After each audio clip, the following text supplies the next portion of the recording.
Je m'appelle Rebecca, j'ai 28 ans. Il y a à peine 3 heures, j'étais assise dans une salle d'audience, regardant ma propre mère tenter de convaincre un juge que j'étais trop irresponsable pour gérer mon propre argent. Elle voulait mes comptes en banque, ma voiture, et même l'appartement que j'avais entièrement payé de ma poche. Son avocat souriait comme si la victoire était déjà acquise, jusqu'à ce que le juge commence à parcourir mes dossiers financiers. Son visage est devenu blême. Il s'est levé si vite que sa chaise a failli basculer.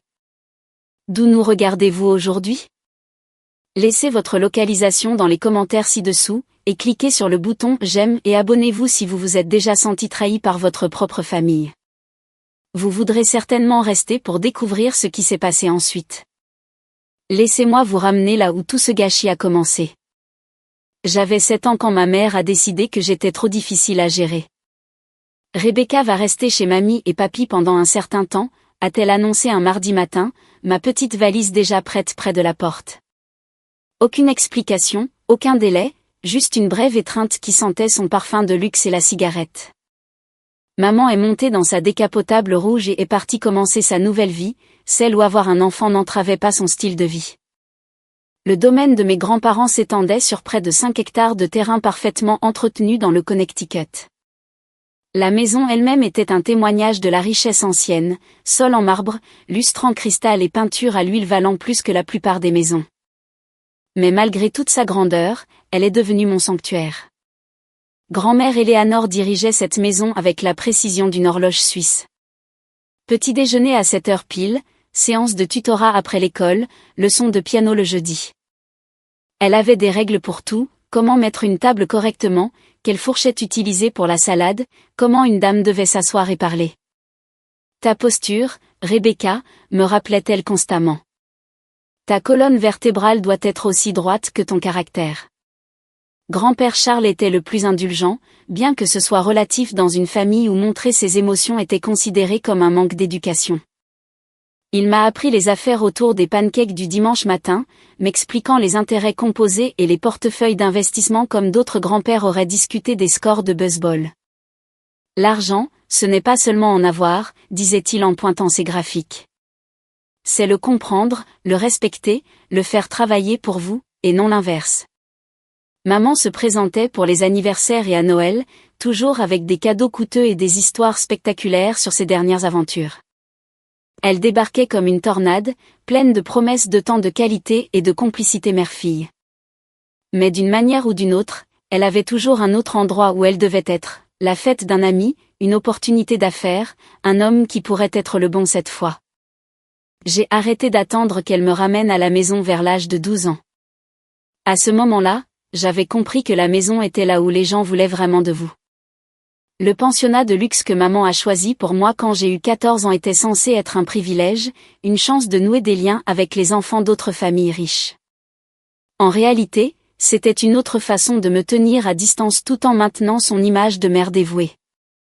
L'Académie Ashford t'offrira des opportunités que je n'ai jamais eues, m'expliqua-t-elle lors d'une de ses brèves visites, ses ongles manucurés tapotant contre l'écran de son téléphone pendant qu'elle parlait. Les meilleures familles y envoient leurs filles. Ce qu'elle n'a pas mentionné, c'est que cela signifiait aussi l'avoir encore moins qu'avant. Ashford était tout ce qu'on pouvait attendre d'une école qui coûtait plus cher par an que le salaire de la plupart des gens. Des petites classes, des installations impeccables, des professeurs qui se souvenaient vraiment de votre nom.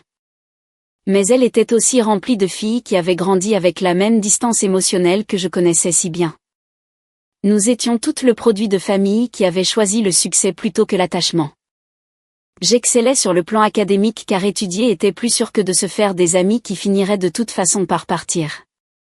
Les mathématiques avaient un sens que les relations familiales n'avaient jamais eu. Il y avait des règles, des résultats prévisibles, des solutions qui fonctionnaient vraiment. Pendant les vacances, alors que les autres filles rentraient chez elles pour des vacances en famille dans des lieux exotiques, je retournais chez mes grands-parents. Grand-mère Éléanore me testait sur les bonnes manières lors de dîners formels tandis que grand-père Charles m'enseignait leurs diverses participations commerciales. J'ai appris les portefeuilles immobiliers, les dividendes d'actions et la gestion de fonds en fiducie avant même d'avoir l'âge de conduire. La connaissance, c'est le pouvoir, Rebecca, disait grand-père en me montrant des feuilles de calcul qui suivaient leurs investissements. Mais la connaissance appliquée, c'est la liberté. Les visites de maman durant ces années sont devenues encore plus sporadiques. Elle appelait pour mon anniversaire, se souvenant parfois que c'était bien mon anniversaire. Les cartes de Noël arrivaient en retard avec des messages génériques, « J'espère que tout va bien à l'école, ma chérie ». Comme si j'étais une parente éloignée qu'elle se sentait obligée de saluer. À 17 ans, j'ai été diplômée major de ma promotion, obtenant une admission à Harvard avec une bourse d'études complète. Maman s'est effectivement présentée à la cérémonie de remise des diplômes, avec 30 minutes de retard et portant des lunettes de soleil à l'intérieur. Mais elle était là. Elle a posé pour les photos, rayonnante, comme si elle avait eu le moindre rôle dans ma réussite. « Je suis si fière de toi, ma chérie », s'est-elle exclamée, sa voix portant cette qualité théâtrale que j'avais appris à reconnaître. Harvard ? Peux-tu imaginer ? Ma fille à Harvard. Je pouvais très bien l'imaginer. En fait, j'y avais travaillé pendant des années pendant qu'elle était occupée à être celle qu'elle pensait devoir être cette semaine-là. Harvard a été l'endroit où j'ai enfin commencé à comprendre qui je pouvais devenir quand je n'attendais pas constamment l'approbation de quelqu'un d'autre. L'école de commerce, c'était comme rentrer à la maison. Toutes ces conversations avec grand-père Charles se sont soudainement mises en place alors que j'étudiais la finance, l'économie et la stratégie d'entreprise. Je me suis jetée dans mes études avec la même intensité que j'avais appliquée à tout le reste. La mention magna cum laude n'était pas seulement un objectif, c'était la preuve que je pouvais réussir entièrement par mon propre mérite. Mes professeurs l'ont remarqué, m'offrant des opportunités de recherche et des recommandations de stage qui auraient été impossibles sans mes performances académiques. La communication de maman pendant cette période a atteint de nouveaux sommets de sporadicité. Les appels d'anniversaire sont devenus des SMS d'anniversaire. Les cadeaux de Noël venaient de son assistante, des articles de luxe génériques qui criaient « cher », mais « impersonnel ». Quand j'ai obtenu mon diplôme summa cum laude, elle a envoyé des fleurs avec une note qui disait « Félicitations ». Si fière. La carte du fleuriste était signée de la main de son assistante. Mais honnêtement, à ce moment-là, son absence ressemblait plus à un soulagement qu'à un abandon. J'avais appris à construire une vie qui n'exigeait pas sa validation. Mon premier emploi chez Morrison Financial a commencé 3 jours après l'obtention de mon diplôme.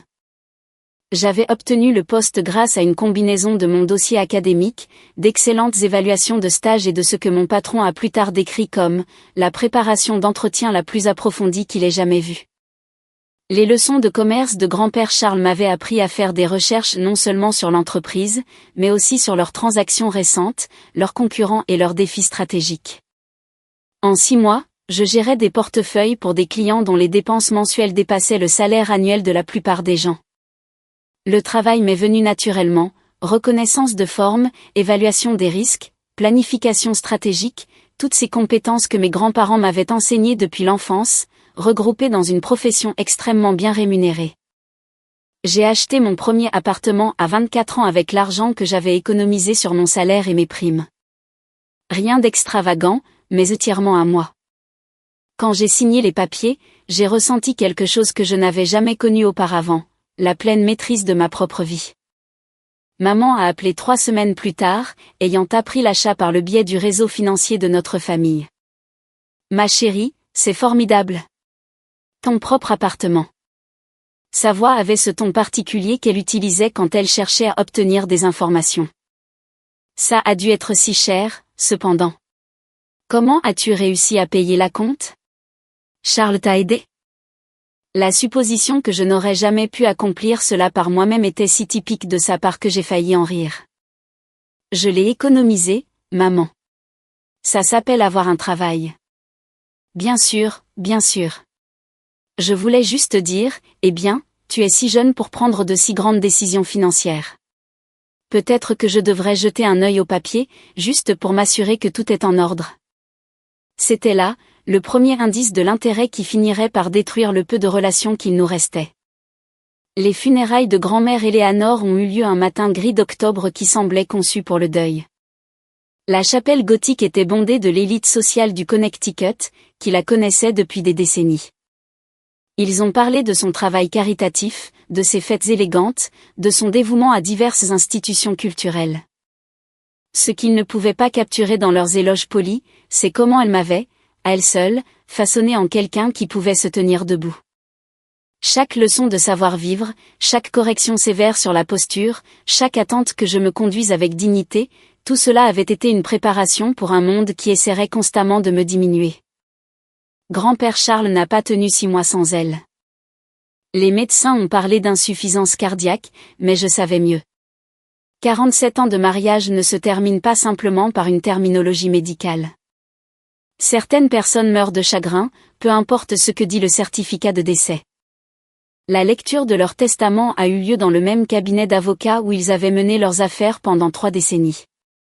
Maman est arrivée avec 20 minutes de retard, vêtue de Chanel noir et arborant une expression de chagrin soigneusement répétée. Elle avait passé plus de temps à leurs funérailles qu'elle n'en avait passé chez eux au cours des 5 années précédentes. La majorité de la succession, lut Monsieur Peton de sa voix mesurée d'avocat, y compris toutes les propriétés, les portefeuilles d'investissement et les participations commerciales, doit être transférée directement à notre petite-fille, Rebecca Alexandra Morrison, avec la disposition explicite que ses actifs doivent rester exclusivement sous son contrôle. Le silence qui suivit était assez profond pour entendre le tic-tac de l'horloge antique sur le mur du bureau. « Pardon, » dit maman, sa voix prudente et contrôlée. « Pourriez-vous répéter cela ? Je pense que j'ai mal compris. » Monsieur Peton ajusta ses lunettes et relut la section pertinente mot pour mot. Aucune méprise. Mes grands-parents m'avaient tout laissé. Le domaine du Connecticut, leurs pantous de Boston, la maison de vacances à Martha's Vineyard, des comptes d'investissement d'une valeur supérieure à ce que j'avais osé calculer, et des participations majoritaires dans leurs diverses entreprises. Le visage de maman passa par plusieurs changements de couleur intéressants avant de se fixer sur une nuance de pâleur qui correspondait à son fond de teint parfaitement appliqué. Il doit y avoir une erreur. Charles et Eleanor n'auraient jamais. Il comprenait l'importance de la structure familiale, de la responsabilité générationnelle. Madame Morrison, l'interrompit doucement Monsieur Peton. Vos parents ont été très explicites quant à leur raisonnement. Ils estimaient que Rebecca avait démontré la maturité et la capacité de gérer ses responsabilités. Ce qu'il n'a pas lu à voix haute, mais ce que j'ai vu dans le document qu'il m'a remis, était leur note privée. Rebecca a fait preuve de plus de sagesse et d'intégrité dans sa jeune vie que certaines personnes n'en démontrent en cette décennie. Elle a mérité cela par son caractère, pas par les circonstances. La réunion s'est terminée avec maman demandant des copies de toute la documentation, sa voix tendue par une fureur à peine contenue. Alors que nous marchions vers le parking, elle a finalement parlé. C'est temporaire, Rebecca. Tu as 26 ans. Personne de ton âge ne devrait gérer des actifs de cette ampleur sans supervision. J'ai regardé ma mère. Vraiment regardé, probablement pour la première fois depuis des années. Elle n'était pas préoccupée par mon bien-être ou mes capacités. Elle était en colère que ses parents aient reconnu en moi quelque chose qu'elle n'avait jamais pris la peine de voir. Ça ira, maman. Grand-père m'a bien appris. Son rire était sec et amer. On verra bien. Pendant exactement 18 mois après l'héritage, maman a joué le rôle de la mère de soutien avec un engagement digne d'un Oscar. Elle appelait chaque semaine pour prendre des nouvelles, envoyait des cadeaux attentionnés sans raison particulière, et a même suggéré que nous prenions des vacances ensemble pour nous reconnecter correctement. J'aurais dû savoir que quelque chose n'allait pas quand elle a commencé à se soucier de mon bien-être. Le premier signal d'alarme fut son intérêt soudain pour mes décisions financières. Ma chérie, as-tu envisagé d'engager un conseiller financier ? Quelqu'un qui comprend vraiment les portefeuilles complexes, demandait-elle lors de nos appels téléphoniques. Je connais d'excellentes personnes spécialisées dans la fortune héritée. C'est si différent des revenus gagnés, tu sais. Le deuxième signal d'alarme fut sa nouvelle préoccupation concernant le fait que je vive seule. Cet appartement est charmant, Rebecca, mais ne penses-tu pas qu'il est temps d'avoir quelque chose de plus approprié ? Quelque chose qui reflète ta nouvelle position ? Je pourrais t'aider à chercher quelque chose de plus convenable. Au 15e mois, ses suggestions étaient devenues plus directes. Tu sais, ma chérie, Je pensais qu'il serait sage de mettre une partie de l'héritage à nos deux noms, juste pour des raisons fiscales. La planification successorale peut être si complexe, et tu veux t'assurer que tout est correctement protégé. J'avais appris suffisamment sur la dynamique familiale en observant les amis de mes grands-parents pour reconnaître la manipulation quand je la voyais. Mais j'avais aussi appris suffisamment sur les affaires pour tout documenter soigneusement. Chaque appel téléphonique, chaque suggestion, chaque escalade progressive de son intérêt pour mes finances est allée dans un dossier qui se révélerait plus tard plus précieux que je n'aurais pu l'imaginer. Le point de rupture est survenu un mardi matin d'avril, quand j'ai trouvé maman assise dans le hall de mon immeuble, discutant avec le concierge comme s'ils étaient de vieux amis. Surprise, annonça-t-elle, comme si les visites non autorisées étaient une charmante tradition familiale. J'étais dans le quartier et j'ai pensé que nous pourrions déjeuner, juste nous deux. Le déjeuner eut lieu dans un restaurant cher où elle avait apparemment fait des réservations à l'avance. Pas si spontané, après tout. Elle attendit que nous ayons commandé pour aborder ce qu'elle appelait sa proposition. J'ai fait quelques recherches, Rebecca, et je pense que nous devons avoir une conversation sérieuse sur ta situation financière. Ça y est, pensai-je, en coupant mon saumon avec une précision délibérée. L'argent hérité s'accompagne de responsabilités que, franchement, ma chérie, tu n'es pas équipée pour gérer seule. Les implications fiscales à elles seules sont stupéfiantes. Et puis il y a la planification successorale, la diversification des investissements, les obligations philanthropiques. Elle marqua une pause pour l'effet, s'attendant probablement à ce que j'ai l'air dépassé. Je pense qu'il serait préférable pour tout le monde que je t'aide à gérer ses actifs. Nous pourrions créer des comptes joints, établir une supervision adéquate, nous assurer que tout est géré de manière appropriée. Appropriée, selon qui, demandai-je, sans lever les yeux de mon assiette. Selon les gens qui comprennent ces choses, Rebecca. Selon la famille. Ce mot, famille, venant d'une femme qui m'avait traité pendant 21 ans comme une obligation plutôt que comme une fille, était presque assez drôle pour me faire rire. Je vais y réfléchir, dis-je à la place, car j'avais appris de mes grands-parents que parfois, la meilleure réponse est celle qui ne révèle rien. Mais j'avais déjà décidé ce que j'allais faire. Il était temps de commencer à me protéger. 3 semaines après notre déjeuner spontané, j'ai reçu une lettre officielle qui a tout changé. Pas de maman directement, elle était trop maligne pour ça. La lettre venait de Patterson, Williams et Associates, un cabinet d'avocats spécialisé dans ce qu'ils appelaient délicatement les litiges financiers familiaux. Le langage juridique était dense et intimidant, mais le message essentiel était clair. Ma mère demandait au tribunal ma mise sous tutelle pour la gestion de mes biens, affirmant que j'étais mentalement inapte à gérer mon héritage. J'ai lu le document 3 fois, chaque lecture révélant de nouvelles couches de cruauté calculée. Selon la requête, j'étais émotionnellement instable, financièrement inexpérimentée et susceptible d'être manipulée par des partis cherchant à exploiter mon héritage substantiel. L'ironie était si palpable qu'on aurait pu la couper au couteau. La requête comprenait des déclarations sous serment de personnes que je me rappelais à peine, des parents éloignés qui se disaient, préoccupés par le bien-être de Rebecca, d'anciennes connaissances du pensionnat qui se souvenaient apparemment de moi comme d'une personne, troublée et isolée, et même notre ancienne femme de ménage qui aurait soi-disant été témoin de mon comportement erratique lors de visites d'enfance. Chaque déclaration était soit complètement fabriquée, soit tordue au-delà de toute reconnaissance. Oui, j'avais été silencieuse enfant, mais c'était parce que j'étais entourée d'adultes qui me traitaient comme un inconvénient. Oui, j'avais été concentrée sur mes études, mais c'était parce que la réussite scolaire était la seule chose qui me valait une quelconque reconnaissance dans ma famille. Mais présentées ensemble dans un langage juridique, ces observations peignaient le portrait de quelqu'un à qui on ne pouvait pas faire confiance avec sa propre vie, et encore moins avec un héritage substantiel. L'allégation la plus dommageable était l'affirmation selon laquelle j'avais isolé mes grands-parents âgés de leur fille aimante, et les avais influencés contre leur famille par manipulation émotionnelle. Selon la version des événements de maman, j'étais une sorte de manipulatrice de génie qui avait passé des années à monter mes grands-parents contre elle pour un gain financier. Quiconque avait réellement connu mes grands-parents aurait ri de cette suggestion. Eleanor et Charles Morrison n'étaient pas des personnes qui pouvaient être manipulées par qui que ce soit, et certainement pas par une enfant ou une adolescente. Ils prenaient leurs décisions sur la base de décennies d'observation, pas d'influence momentanée. Mais le tribunal ne le saurait pas. Le tribunal ne verrait que le récit soigneusement construit d'une mère inquiète essayant de protéger sa fille instable de décisions financières désastreuses. J'ai appelé Monsieur Peton immédiatement. J'attendais cet appel, dit-il quand j'ai expliqué la situation. Vos grands-parents avaient anticipé cette possibilité. Cela m'a laissé sans voix. Comment ça? Rebecca, vos grands-parents étaient des personnes extrêmement intelligentes qui comprenaient la dynamique familiale mieux que la plupart des gens. Ils savaient qu'il y avait une possibilité que leur décision de tout vous laisser soit contestée. Qu'est-ce que ça veut dire?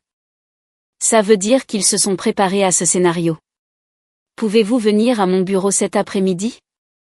Il y a des documents que je dois vous montrer. 3 heures plus tard, j'étais assise dans le bureau de Monsieur Peton, regardant une collection de documents que je n'avais jamais vus auparavant. Des évaluations médicales de l'état mental de mes grands-parents jusqu'à leur mort. Des expertises psychologiques prouvant leurs compétences. Des dossiers financiers détaillés montrant leur processus de prise de décision prudent sur plusieurs années. Mais le document le plus intéressant était un dossier épais intitulé « Rebecca Morrison évaluation du caractère et documentation de compétences ». Votre grand-père a compilé ceci au cours des 5 dernières années, expliqua Monsieur Peton.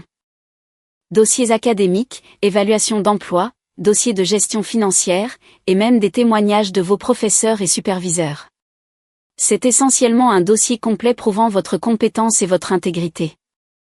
J'ai feuilleté des pages de documentation dont j'ignorais même l'existence.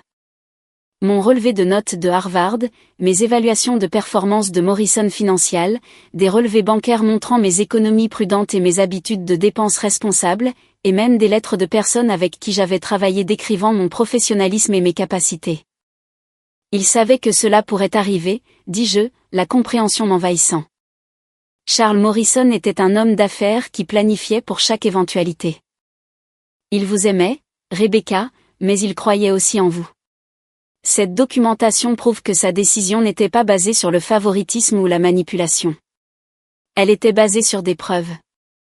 Le dernier document dans le dossier était une lettre manuscrite de grand-père Charles, datée de seulement 2 semaines avant sa mort.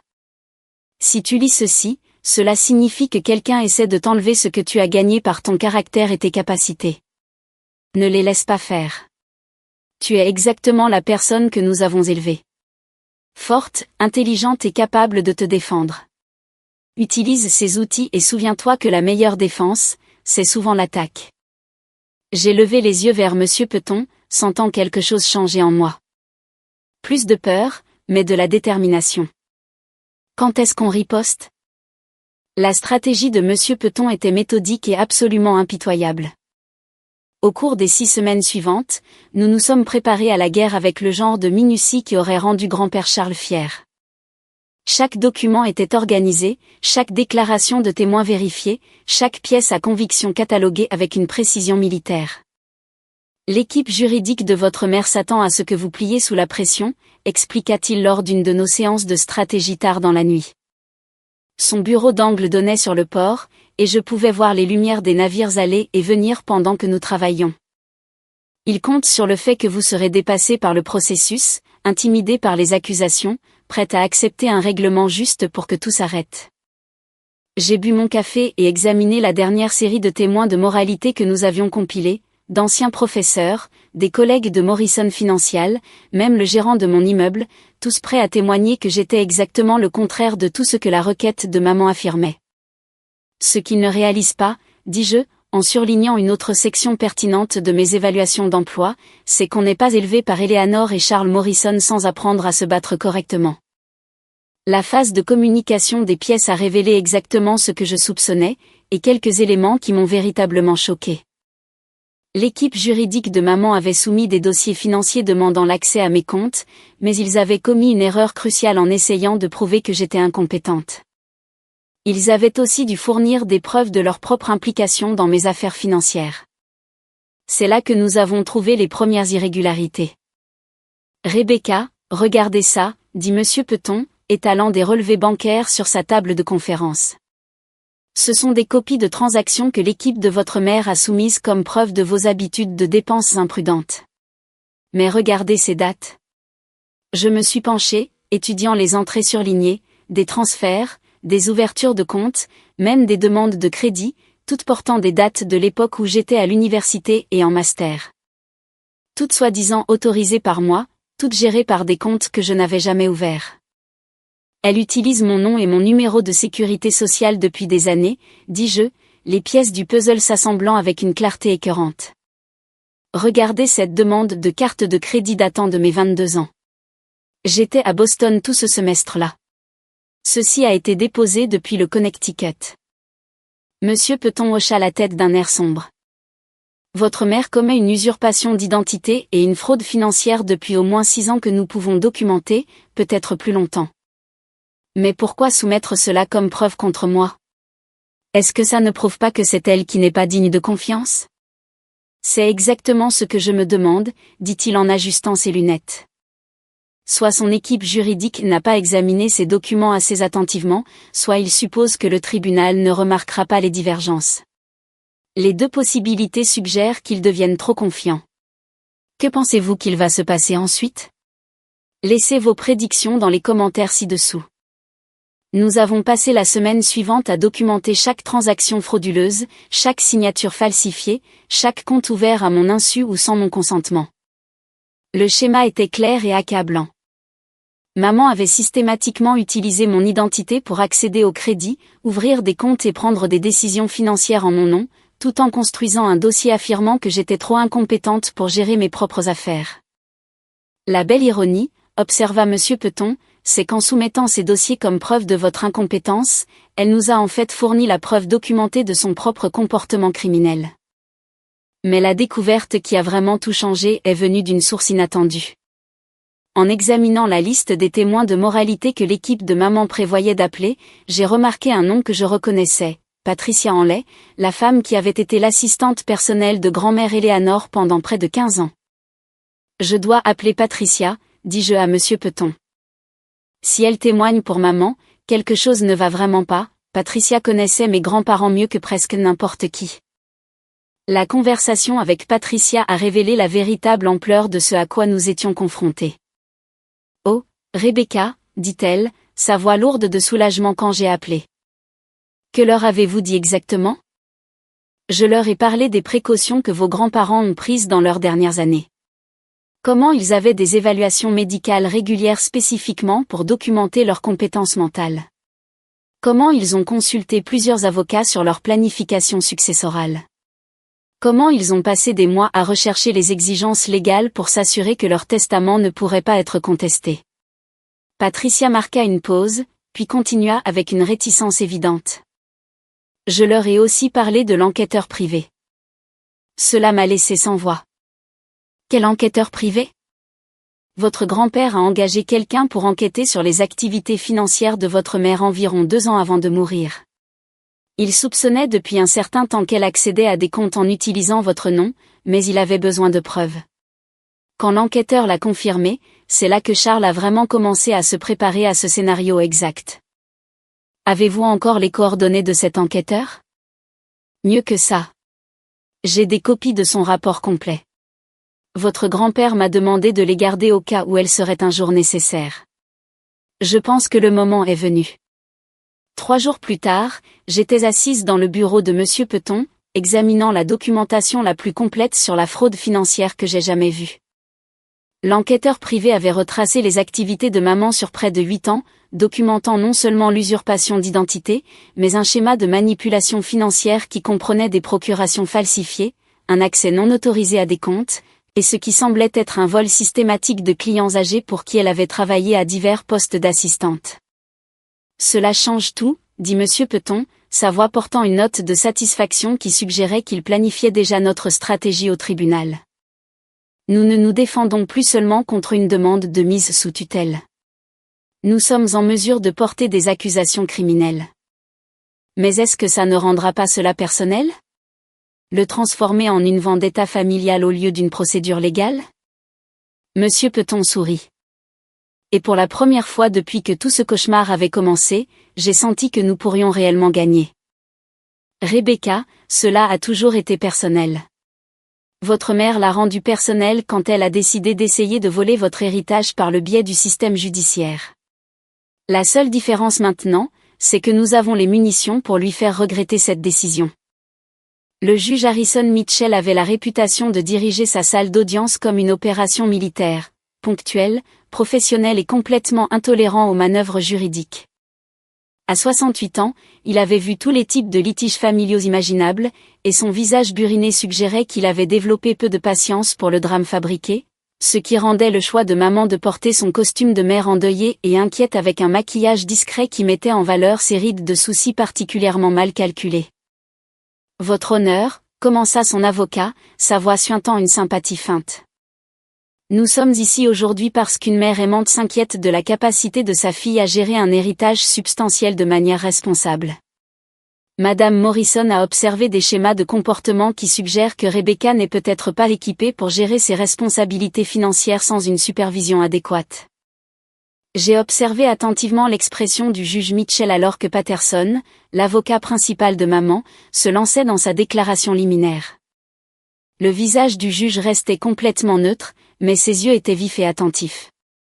Ce n'était pas quelqu'un qui se laisserait influencer par des performances théâtrales. Rebecca Morrison a hérité d'environ 8 millions de dollars d'actifs au décès de ses grands-parents il y a 18 mois, continua Patterson, faisant un geste vers une pile de documents financiers. Depuis lors, elle a pris de nombreuses décisions discutables sans consulter les membres de sa famille ni chercher de conseils professionnels appropriés. Nous ne demandons pas au tribunal de retirer ses actifs à Rebecca. Nous demandons simplement qu'une supervision adéquate soit établie pour protéger à la fois ses intérêts et son avenir. Les mots étaient soigneusement choisis pour paraître raisonnables, protecteurs, plutôt que prédateurs. Si je n'avais pas connu la vérité sur les motivations de maman, j'aurais pu trouver l'argument convaincant. La déclaration de Monsieur Peton fut nettement plus courte et plus directe. Votre honneur, il ne s'agit pas ici de protéger une jeune femme vulnérable de mauvaises décisions financières. Il s'agit d'une mère éloignée tentant d'obtenir le contrôle légal d'actifs qu'elle estime qu'elle aurait dû hériter elle-même. Les preuves montreront que Rebecca Morrison est non seulement compétente pour gérer son héritage, mais qu'elle a fait preuve d'une acuité financière remarquable depuis qu'elle l'a reçu. Plus important encore, les preuves révéleront que la requérante se livre à une fraude financière systématique en utilisant l'identité de sa fille depuis près d'une décennie. Cela a attiré l'attention du juge Mitchell. Il se pencha légèrement en avant, sa concentration s'aiguisant. De plus, continua Monsieur Peton, nous démontrerons qu'en déposant cette requête et en soumettant certains dossiers financiers comme preuve, la requérante a par inadvertance fourni la documentation de ses propres activités criminelles. Le visage de maman est devenu complètement blanc. Apparemment, son équipe juridique ne l'avait pas prévenu que nous pourrions adopter cette approche. Maître Peton, dit le juge Mitchell, sa voix soigneusement contrôlée. Ce sont des allégations sérieuses. J'espère que vous avez des preuves substantielles pour les étayer. Des preuves considérables, votre honneur, y compris une documentation compilée par un enquêteur privé engagé par les grands-parents défunts spécifiquement pour enquêter sur ses activités. Patterson fut immédiatement sur ses pieds. Objection, votre honneur. C'est hautement préjudiciable et rejeté. Maître Patterson, votre cliente a déposé cette requête en invoquant l'incompétence et en demandant l'accès à des actifs substantiels. Maître Peton a le droit de présenter des preuves concernant la compétence de sa cliente et les motivations derrière cette action en justice.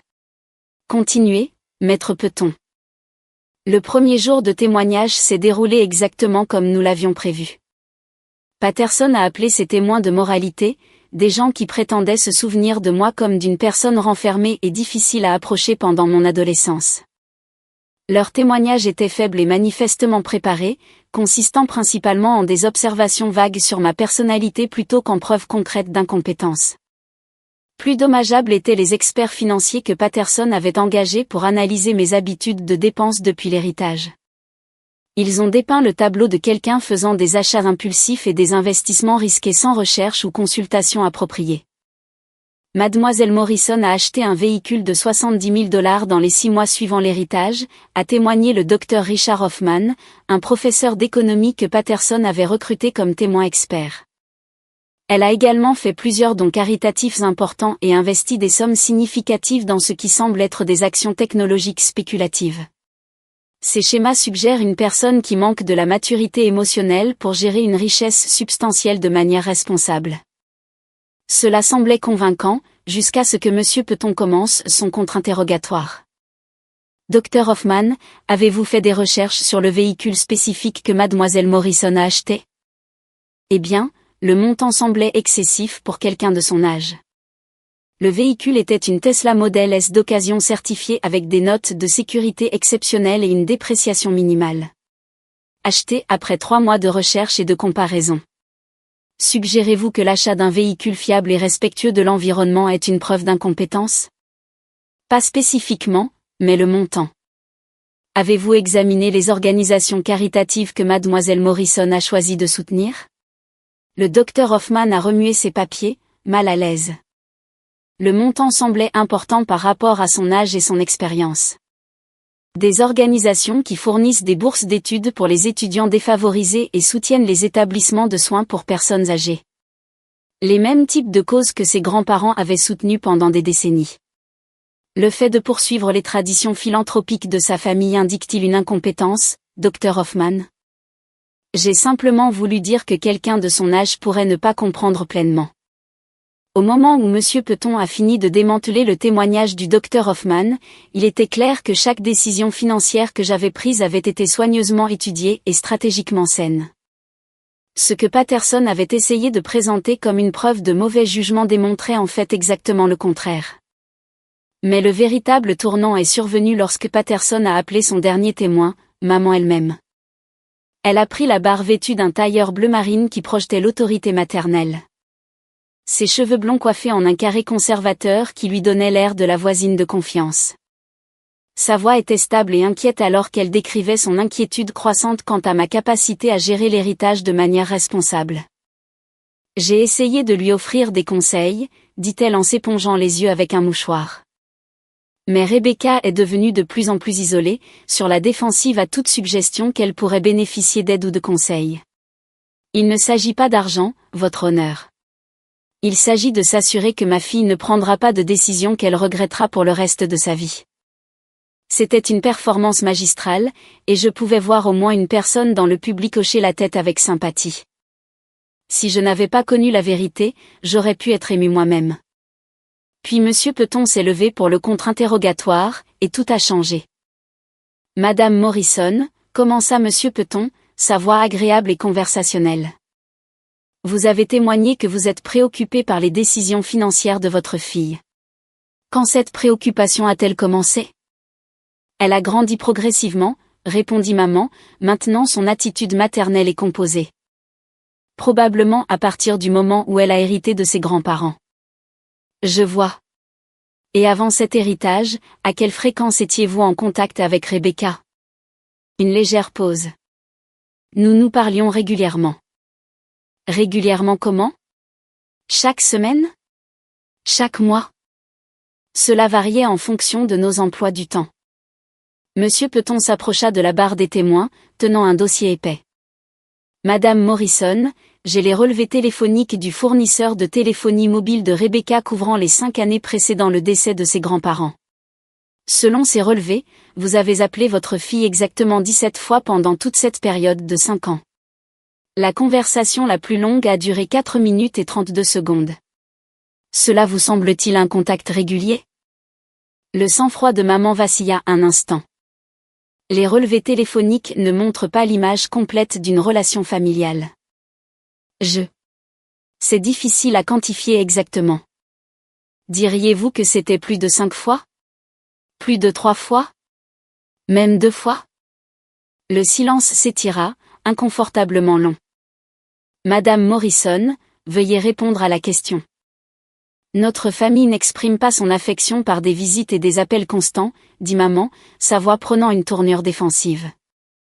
Nous croyons en l'indépendance, en permettant aux jeunes adultes de développer leur propre vie. Pourtant, vous demandez maintenant à ce tribunal de retirer entièrement cette indépendance, observa Monsieur Peton. Intéressant changement de philosophie.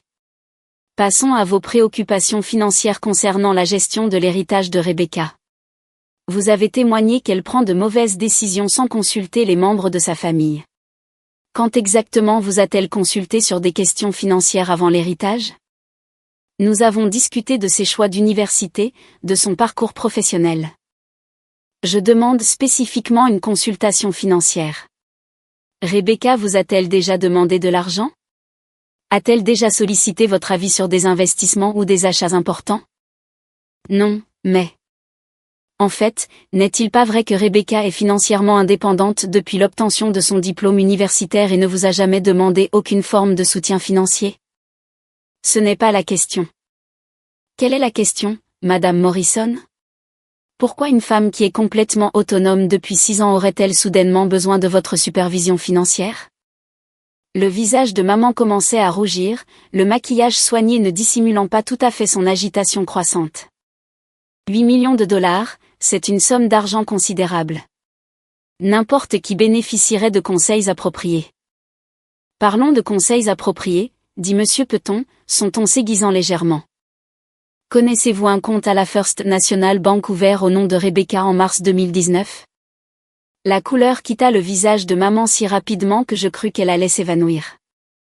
Je ne vois pas de quoi vous parlez. Laissez-moi vous rafraîchir la mémoire. Monsieur Peton sortit un relevé bancaire et le lui tendit. Ceci est une demande de carte de crédit déposée au nom de Rebecca pendant qu'elle suivait des cours à Boston. La demande a été déposée depuis votre adresse dans le Connecticut et utilise votre écriture. Pouvez-vous expliquer comment cela s'est produit? Patterson était sur ses pieds. Objection. Ceci est hors du cadre de cette procédure, votre honneur. Monsieur Peton répondit calmement. La requérante a demandé à ce tribunal de déterminer si Rebecca Morrison est compétente pour gérer ses finances. La preuve d'une activité frauduleuse utilisant son identité est directement pertinente à la fois pour sa compétence et pour les motivations derrière cette requête. Rejeté. Madame Morrison, veuillez répondre à la question. Maman fixa le document un long moment, ses mains tremblant visiblement. Il doit y avoir une erreur. Madame Morrison, j'ai 14 documents similaires s'étalant sur 7 ans. Des demandes de crédit, des ouvertures de comptes bancaires, même des demandes de prêt, toutes déposées au nom de votre fille, toutes depuis votre adresse, toutes de votre écriture. Souhaitez-vous expliquer ces erreurs? La salle d'audience était d'un silence de mort. Je pouvais voir Patterson griffonner frénétiquement des notes, essayant probablement de comprendre comment minimiser les dégâts. Le juge Mitchell se pencha en avant, son expression n'étant plus neutre, mais profondément préoccupée. J'essayais de l'aider à se constituer un crédit, commença faiblement maman. Sans sa connaissance ni son consentement? J'avais une procuration. Veuillez montrer à la cour ce document de procuration. Une autre longue pause. Ce n'était pas formel, mais en tant que sa mère. Madame Morrison, il n'existe pas de procuration informelle. Soit vous aviez l'autorisation légale d'agir au nom de votre fille, soit vous commettiez une fraude. Laquelle des deux? Patterson tenta une autre objection, mais le juge Mitchell l'écarta d'un geste de la main. Le juge étudiait maintenant maman avec le genre d'attention qui suggérait qu'il était passé du statut d'observateur intéressé à celui d'enquêteur actif. Passons à autre chose, continua Monsieur Peton sans relâche. Vous avez témoigné que vous êtes préoccupé par l'isolement de Rebecca vis-à-vis de sa famille. Quand avez-vous tenté pour la dernière fois de maintenir une relation avec elle en dehors des questions financières? Nous avons toujours eu une relation proche. Madame Morrison, quand est l'anniversaire de Rebecca? La question semblait venir de nulle part, et les yeux de maman s'écarquillèrent de panique. Son anniversaire? C'est au printemps. Quelle date? Je ne vois pas en quoi. Votre honneur, c'est une simple question sur une connaissance familiale de base. Si Madame Morrison est sincèrement préoccupée par le bien-être de sa fille, elle sait sûrement quand sa fille est née. Le juge Mitchell hocha la tête d'un air sombre. Répondez à la question, Madame Morrison. La voix de maman était à peine audible. Avril. Quelque chose. Je devrais vérifier mon calendrier. Le 15 avril, dit Monsieur Peton d'un ton neutre. L'anniversaire de Rebecca est le 15 avril. Elle a 28 ans aujourd'hui. D'ailleurs, joyeux anniversaire, Rebecca. Je n'avais même pas réalisé que c'était mon anniversaire jusqu'à ce moment. Dans tout le stress de la préparation, j'avais complètement oublié. Mais maman avait oublié aussi.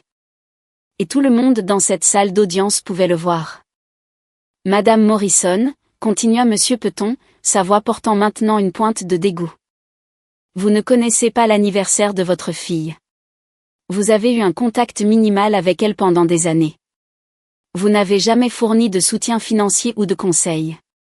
Pourtant, vous demandez à ce tribunal de croire que vous êtes soudainement assez préoccupé par son bien-être pour prendre le contrôle de 8 millions de dollars d'actifs. N'est-il pas plus exact de dire que vous êtes contrarié de ne pas avoir été incluse dans le testament de vos parents et que vous utilisez cette procédure judiciaire pour tenter d'accéder à de l'argent auquel vous estimez avoir droit? Ce n'est pas vrai, lança maman, son sang-froid soigneusement entretenu se fissurant complètement. Cet argent aurait dû me revenir. Je suis leur fille. Rebecca les a manipulés, les a montés contre leur propre enfant. Elle les a isolés et leur a rempli la tête de mensonges sur moi. L'explosion fut si soudaine et si venimeuse que plusieurs personnes dans le public sursautèrent. Patterson essayait de lui faire signe d'arrêter de parler, mais maman se moquait bien de la stratégie juridique. Madame Morrison tenta d'interrompre Patterson. Elle les a montés contre moi. Leur a fait croire que j'étais une sorte de raté. Et maintenant, elle a tout alors que je n'ai rien. Ce n'est pas comme ça que les familles sont censées fonctionner. Le marteau du juge Mitchell s'abattit avec force. Madame Morrison, ça suffit. Mais maman n'avait pas fini. Des années de ressentiment et de sentiments de droit acquis se déversaient dans un torrent d'apitoiement et d'accusations. Savez-vous ce que c'est d'avoir ses propres parents qui choisissent un petit enfant plutôt que leur fille? De passer toute sa vie à essayer d'être à la hauteur de leurs normes impossibles, seulement pour les regarder tout donner à quelqu'un qui n'a jamais eu à travailler pour quoi que ce soit. Votre honneur, dit tranquillement Monsieur Peton. Je crois que la requérante vient de fournir au tribunal sa véritable motivation pour cette procédure. Le juge Mitchell avait l'air de quelqu'un à qui on venait d'offrir quelque chose de désagréable à sentir. En effet. Madame Morrison, veuillez vous retirer. L'atmosphère dans la salle d'audience le lendemain matin était complètement différente.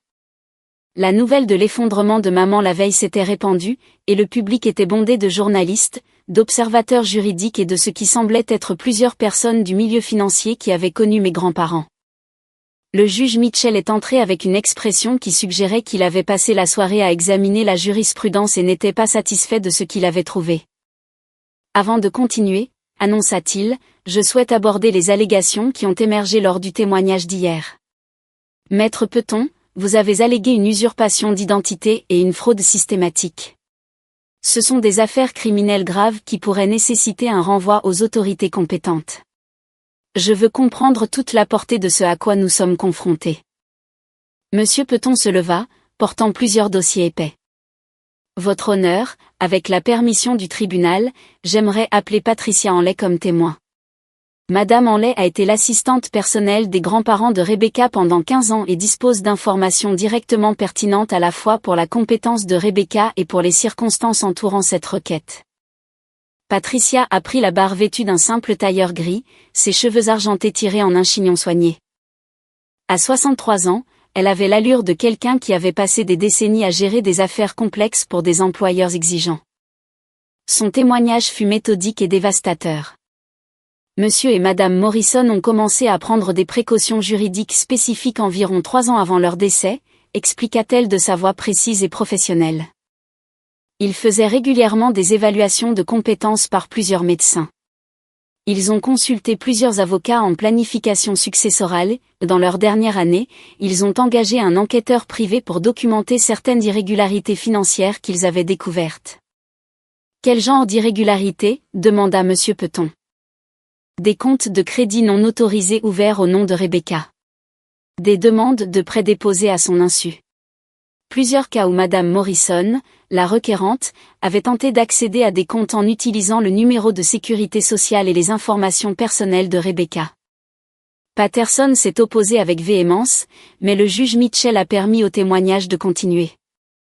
Le rapport de l'enquêteur privé, expliqua Patricia, avait documenté non seulement l'usurpation d'identité me concernant, mais un schéma de manipulation financière qui s'étendait à plusieurs clients âgés pour qui maman avait travaillé à divers postes d'assistante au fil des ans. Monsieur Morrison, le grand-père de Rebecca, était particulièrement préoccupé, continua Patricia. Il a dit qu'il avait déjà vu ce schéma en affaires, où les gens utilisent les relations familiales ou les positions de confiance pour accéder à des actifs qui ne leur appartiennent pas légalement. Il était déterminé à protéger Rebecca de toute tentative de manipulation de son héritage. La bombe est tombée lorsque Patricia a décrit les précautions supplémentaires que mes grands-parents avaient prises. Dans leurs derniers mois, Monsieur et Madame Morrison ont établi ce qu'ils appelaient un « protocole de protection contre la fraude ». Ils ont créé une documentation détaillée non seulement de leur processus de prise de décision, mais de chaque interaction qu'ils avaient eue avec les membres de la famille concernant leur planification successorale. Ils ont aussi, Patricia marqua une pause, me jetant un regard. Ils ont aussi enregistré plusieurs conversations avec Madame Morrison où elle a clairement indiqué qu'elle s'attendait à tout hériter. Des conversations enregistrées, demanda vivement le juge Mitchell. Oui, votre honneur. Des enregistrements audio faits avec la connaissance et le consentement de Madame Morrison lors de réunions de famille sur la planification successorale. Monsieur Morrison était très prudent quant aux exigences légales. J'ai senti mon cœur s'arrêter. Mes grands-parents avaient enregistré les conversations de maman. Monsieur Peton s'approcha de la barre des témoins avec un petit appareil numérique. Madame Henley, je vous montre ce qui a été marqué comme pièce à conviction à 47. Pouvez-vous l'identifier? C'est l'un des enregistrements audio que Monsieur Morrison a fait lors d'une réunion de famille dans son bureau environ 8 mois avant sa mort. Madame Morrison était venue discuter de la planification successorale, et Monsieur Morrison voulait avoir une documentation de ce qui avait été dit exactement. Avec la permission du tribunal, j'aimerais jouer un bref extrait de cet enregistrement. Le juge Mitchell hocha la tête. Et soudain, la voix de ma mère emplit la salle d'audience. Pas le ton prudent et inquiet qu'elle avait utilisé dans son témoignage, mais sa vraie voix, tranchante de sentiments de droit acquis et de colère à peine contenue. Charles, c'est ridicule. Tu ne peux pas sérieusement envisager de tout laisser à Rebecca. Elle a 26 ans. Qu'est-ce qu'elle sait de la gestion de ce genre de richesse, de ce genre de responsabilité? La voix de mon grand-père était calme et mesurée en réponse. Rebecca a fait preuve d'un excellent jugement dans tous les aspects de sa vie. Ses réussites académiques, son succès professionnel, son caractère personnel, tout suggère qu'elle est exactement le genre de personne à qui l'on devrait confier les actifs familiaux. Caractère personnel, le rire de maman était dur et méprisant. Elle fait à peine partie de cette famille. Quand est-ce qu'elle vient? Quand est-ce qu'elle appelle? Elle se pointe pour les fêtes et fait comme si elle était à sa place, mais où était-elle quand tu avais besoin d'elle? Quand Eleanor était malade? Rebecca était ici chaque week-end pendant les 6 mois de la maladie d'Eleanor, répondit fermement mon grand-père. Elle a pris un congé de son travail pour aider aux rendez-vous médicaux. C'est elle qui a recherché les options de traitement et coordonné avec les médecins. Où étais-tu, Sandra? Le silence sur l'enregistrement s'étira, inconfortablement long. C'est différent, dit enfin maman. J'ai ma propre vie, mes propres responsabilités. Mais cet héritage, c'est l'argent de la famille Morrison. Il devrait rester dans la famille. Rebecca est de la famille. C'est une petite fille. L'héritage devrait aller à tes enfants d'abord, puis aux petits-enfants. C'est comme ça que ça marche. C'est comme ça que les familles convenables gèrent la transmission de patrimoine. Les familles convenables, dit tranquillement mon grand-père, prennent des décisions basées sur le caractère et la capacité, pas seulement sur les liens du sang. Cette conversation est terminée, Sandra. L'enregistrement s'est terminé, laissant la salle d'audience dans un silence absolu. Patterson était immédiatement sur ses pieds. Votre honneur, cet enregistrement est hautement préjudiciable et sorti de son contexte. Maître Patterson, l'interrompit le juge Mitchell, sa voix froide de mécontentement. Votre cliente vient de passer 2 jours à témoigner qu'elle est préoccupée par le bien-être de Rebecca et veut protéger les intérêts de la famille. Cet enregistrement suggère que sa véritable motivation est la colère de ne pas avoir hérité d'actifs auxquels elle estimait avoir droit. En quoi exactement est-ce sorti de son contexte? Il n'y avait pas de bonne réponse à cette question, et Patterson semblait le savoir. Il s'assit sans un mot de plus, mais Monsieur Peton n'avait pas fini. Madame Henley, y a-t-il d'autres enregistrements? Plusieurs, y compris un fait juste 3 semaines avant la mort de Monsieur Morrison, où Madame Morrison a explicitement déclaré qu'elle avait l'intention de contester tout testament qui ne l'inclurait pas comme bénéficiaire principal. La salle d'audience a éclaté en conversation chuchotée. Le juge Mitchell a appelé à l'ordre, mais je pouvais voir qu'il avait du mal à contenir sa propre réaction à ce que nous entendions. Le premier enregistrement provenait d'une conversation entre maman et mon grand-père au sujet de ma carrière chez Morrison Financial. Elle gâche son éducation, disait la voix de maman. À jouer avec l'argent des autres au lieu de faire quelque chose de significatif de sa vie. Comment est-ce censé la préparer à de vraies responsabilités? Sandra, répondit mon grand-père. Rebecca gère des portefeuilles d'une valeur de plus de 30 millions de dollars. Ses clients lui confient leurs économies de retraite, les fonds universitaires de leurs enfants, tout leur avenir financier. Si ce n'est pas une vraie responsabilité, je ne sais pas ce que c'est. Ce n'est pas la même chose que l'argent de la famille. La richesse familiale exige de comprendre l'héritage, la tradition, l'importance de maintenir des liens sociaux et un statut dans la communauté.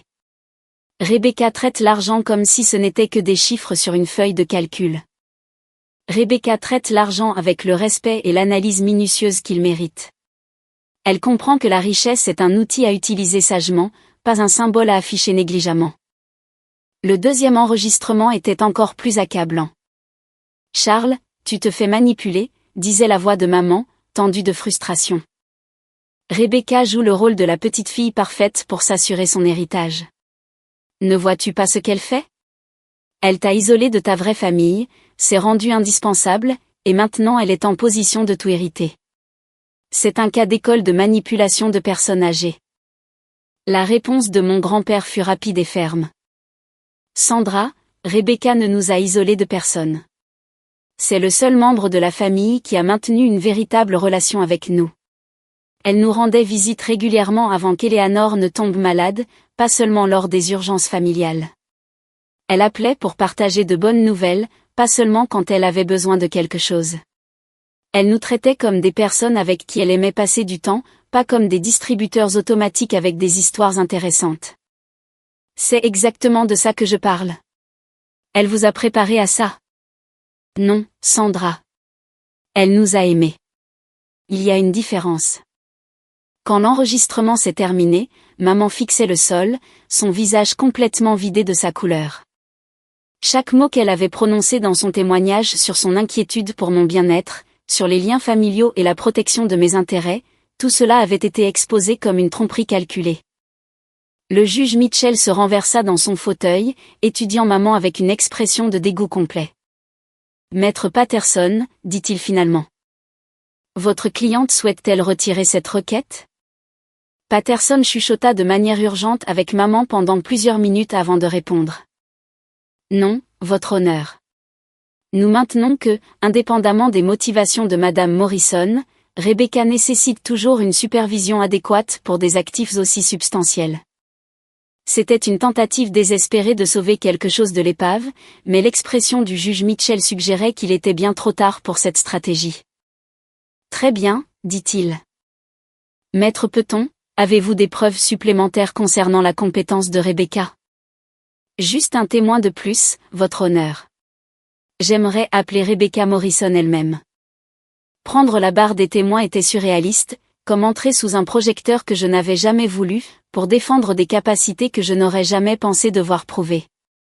La salle d'audience était comble, et je pouvais sentir des dizaines d'yeux observer chacun de mes mouvements alors que je jurais de dire la vérité. Les questions de Monsieur Peton étaient directes, conçues pour me laisser raconter ma propre histoire sans jargon juridique ni manœuvre tactique. Rebecca, vous avez hérité d'environ 8 millions de dollars il y a 18 mois. Pouvez-vous dire au tribunal ce que vous avez fait de cet héritage? Je m'étais préparé pour ce moment, organisant mes pensées et ma documentation avec la même précision que j'apportais au portefeuille de mes clients. J'ai maintenu la structure d'investissement existante que mes grands-parents avaient établie, qui fonctionnait déjà bien. J'ai fait quelques ajustements pour augmenter la diversification et réduire l'exposition au risque, mais rien de spectaculaire ou de spéculatif. Pouvez-vous donner des exemples spécifiques au tribunal? Certainement. J'ai déplacé environ 15% des actions vers des fonds obligataires et des bons du Trésor plus conservateurs. J'ai créé un fonds de dons caritatifs distinct qui reflète les intérêts philanthropiques de mes grands-parents. Et j'ai mis de côté des fonds pour l'entretien continu des propriétés et les impôts sur les divers biens immobiliers. Avez-vous fait des achats importants? J'ai acheté un véhicule pour remplacer ma voiture d'étudiante, qui devenait peu fiable. J'ai aussi changé d'appartement pour quelque chose de plus approprié à mon niveau de revenu, bien que j'ai maintenu l'investissement immobilier conservateur. Et j'ai continué la tradition de mes grands-parents de soutenir des bourses d'études. Rien ne semble particulièrement imprudent ou incompétent dans ces décisions. Pouvez-vous parler au tribunal de votre parcours professionnel? C'est là que je me sentais le plus en confiance. J'ai obtenu mon diplôme summa cum laude de la Harvard Business School et je travaille chez Morrison Financial depuis 4 ans. Je gère actuellement des portefeuilles pour 12 clients fortunés avec des actifs combinés d'environ 45 millions de dollars. Mes évaluations de performance ont été constamment excellentes, et je n'ai jamais eu de plainte de clients ou de problèmes réglementaires. Rebecca, votre mère a témoigné que vous vous êtes isolée de votre famille et avez pris ces décisions financières sans consulter personne. Est-ce exact? J'ai jeté un coup d'œil à maman, assise à la table du demandeur, les bras croisés et la mâchoire serrée. J'ai consulté les mêmes conseillers financiers que mes grands-parents utilisaient. J'ai travaillé avec leur avocat successoral pour m'assurer que tous les transferts étaient gérés correctement. J'ai maintenu des relations avec plusieurs de leurs associés de longue date qui connaissaient leur philosophie d'investissement. Le seul membre de la famille que je n'ai pas consulté était ma mère, car elle n'avait jamais montré d'intérêt pour mes décisions financières auparavant. Et franchement, je ne faisais pas confiance à ses motivations. Pouvez-vous expliquer ce que vous voulez dire par là? C'était le moment que j'avais redouté et anticipé à la fois, la chance de dire enfin la vérité sur notre dynamique familiale sans me soucier d'être diplomate ou de préserver des relations qui n'avaient jamais vraiment existé. Ma mère m'a abandonné quand j'avais 7 ans, dis-je, ma voix stable malgré le poids émotionnel des mots. Elle m'a laissé avec mes grands-parents et a construit une vie qui n'incluait pas de contact régulier avec sa fille. Pendant 21 ans, elle m'a traité comme une obligation qu'elle devait reconnaître occasionnellement plutôt que comme un enfant qu'elle voulait dans sa vie. Je pouvais voir plusieurs personnes dans le public hocher la tête, et même l'expression du juge Mitchell s'était légèrement adoucie. Patterson se leva pour objecter, mais le juge Mitchell lui fit signe de se rasseoir. Le témoin peut continuer. Votre honneur, ma mère ne connaissait même pas mon anniversaire quand elle a témoigné hier. Elle ne peut pas nommer ma spécialisation universitaire, mon employeur, ni aucune de mes réalisations professionnelles. Elle n'a jamais visité mon appartement, jamais rencontré aucun de mes amis, et ne pourrait pas vous dire des faits de base sur ma vie. Pourtant, elle demande à ce tribunal de croire qu'elle est qualifiée pour prendre des décisions sur mon avenir financier. J'ai sorti un dossier que j'avais préparé spécifiquement pour ce moment.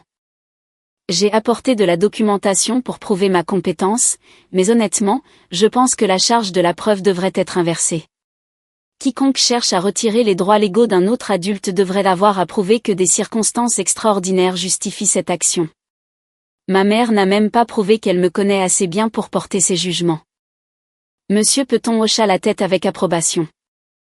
Rebecca, si ce tribunal accorde à votre mère la tutelle sur vos actifs, que croyez-vous qu'il se passera?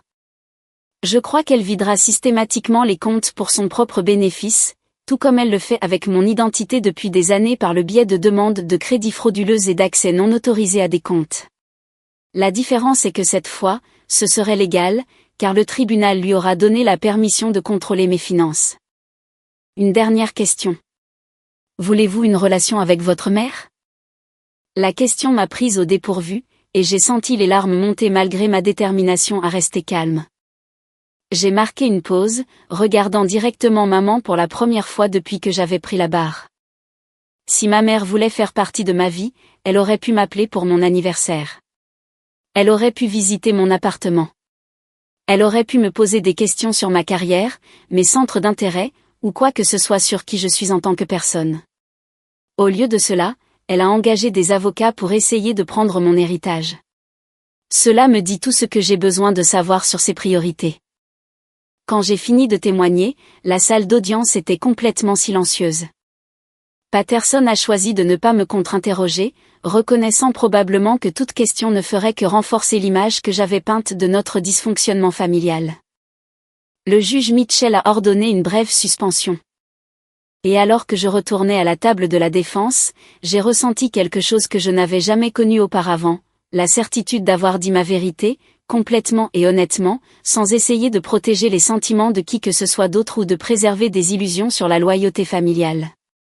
Quoi qu'il arrive ensuite, je m'étais enfin défendu. Le juge Mitchell est retourné sur le banc après seulement 15 minutes, son expression sombre et son langage corporel suggérant qu'il avait pris une décision qui le laissait profondément troublé.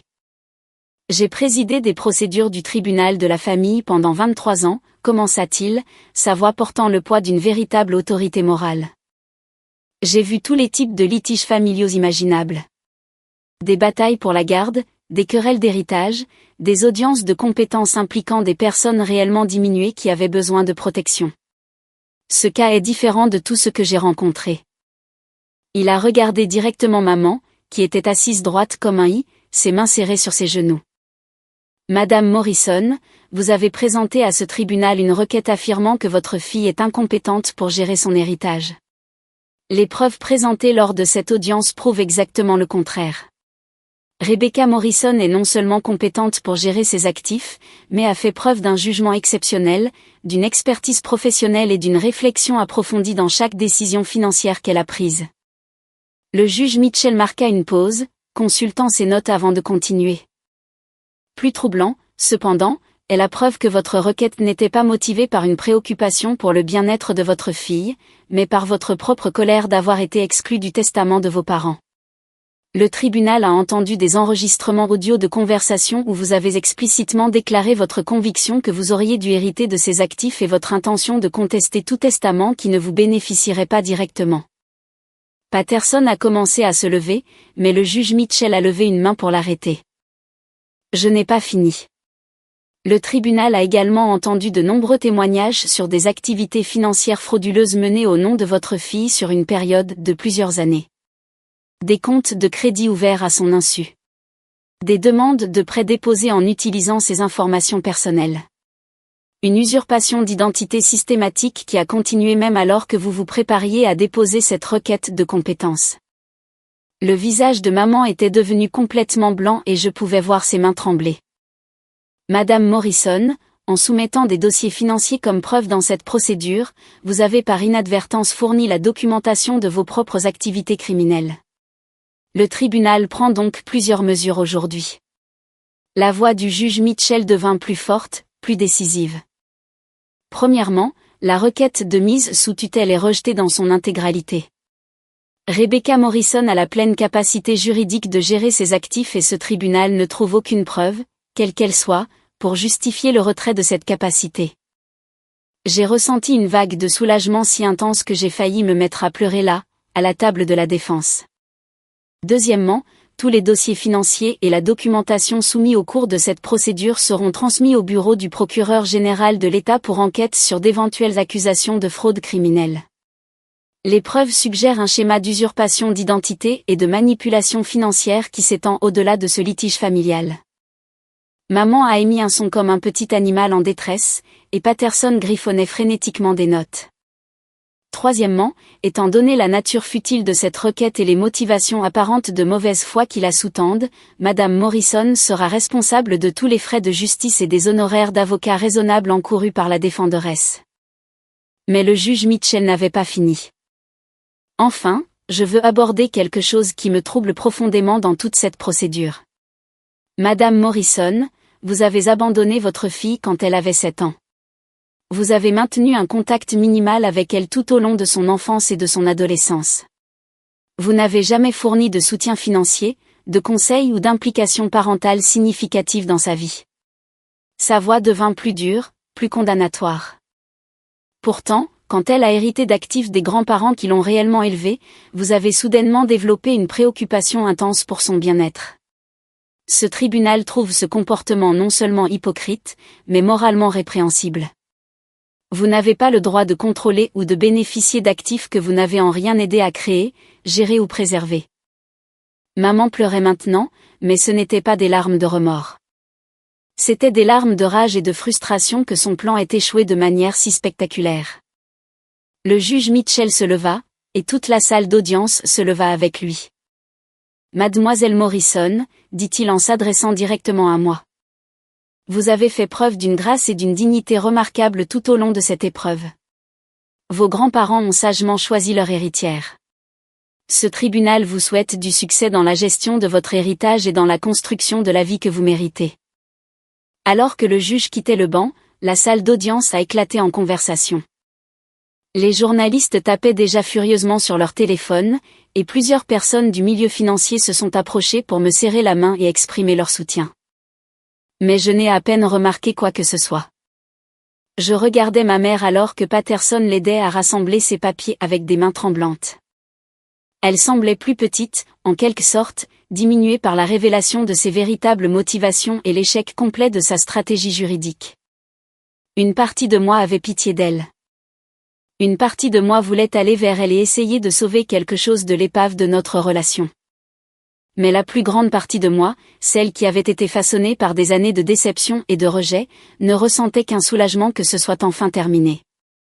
Alors que maman se dirigeait vers la sortie de la salle d'audience, elle s'est arrêtée et s'est retournée pour me regarder. Pendant un instant, nos regards se sont croisés à travers l'espace qui avait toujours existé entre nous. J'ai pensé qu'elle pourrait dire quelque chose, des excuses, une explication, peut-être même une reconnaissance de ce qu'elle m'avait fait subir. Au lieu de cela, elle a redressé ses épaules, levé le menton avec la fierté artificielle dont je me souvenais de mon enfance, et est sortie de la salle d'audience sans un mot. Monsieur Peton rassemblait des documents et acceptait les félicitations de ses collègues, mais je suis restée assise à la table de la défense pendant plusieurs minutes de plus, essayant de digérer ce qui venait de se passer. C'était fini. L'héritage était sécurisé. Les menaces juridiques étaient éliminées, et j'étais libre de construire la vie que je voulais sans regarder par-dessus mon épaule pour la prochaine attaque. Mais plus que ça, j'avais enfin été entendue. Un juge, une salle d'audience pleine de témoins et un dossier public contiendraient à jamais la vérité sur notre dynamique familiale. Je n'étais pas la fille ingrate qui avait manipulé ses grands-parents. Je n'étais pas l'héritière incompétente qui avait besoin de protection contre ses propres décisions. J'étais exactement celle que mes grands-parents avaient cru que j'étais, quelqu'un qui avait mérité son héritage par son caractère, ses capacités et son amour sincère. 3 mois plus tard, j'ai reçu une notification indiquant que le bureau du procureur général de l'État avait porté des accusations criminelles contre ma mère pour usurpation d'identité et fraude financière. Elle a finalement plaidé coupable pour éviter un long procès et a reçu 3 ans de probation supervisée ainsi que des obligations de restitution pour les comptes frauduleux. Je n'ai plus jamais entendu parler d'elle. L'héritage m'a permis de créer ma propre entreprise de planification financière, spécialisée dans l'aide aux familles pour naviguer dans les questions complexes de transmission de patrimoine sans détruire leurs relations. C'est un travail satisfaisant, d'aider les gens à éviter les erreurs que ma famille a commises et de s'assurer que les décisions financières sont basées sur le mérite plutôt que sur la manipulation. Si cette histoire a résonné en vous, n'oubliez pas de liker et de vous abonner pour plus d'histoires vraies sur la famille, l'argent et le courage qu'il faut pour se défendre. Parfois, la meilleure chose que vous puissiez faire pour les membres toxiques de votre famille est de refuser de cautionner leur comportement, peu importe ce que cela vous coûte émotionnellement. Parce qu'en fin de compte, vous ne pouvez pas changer les gens qui ne veulent pas changer. Mais vous pouvez absolument refuser de les laisser détruire votre vie au passage.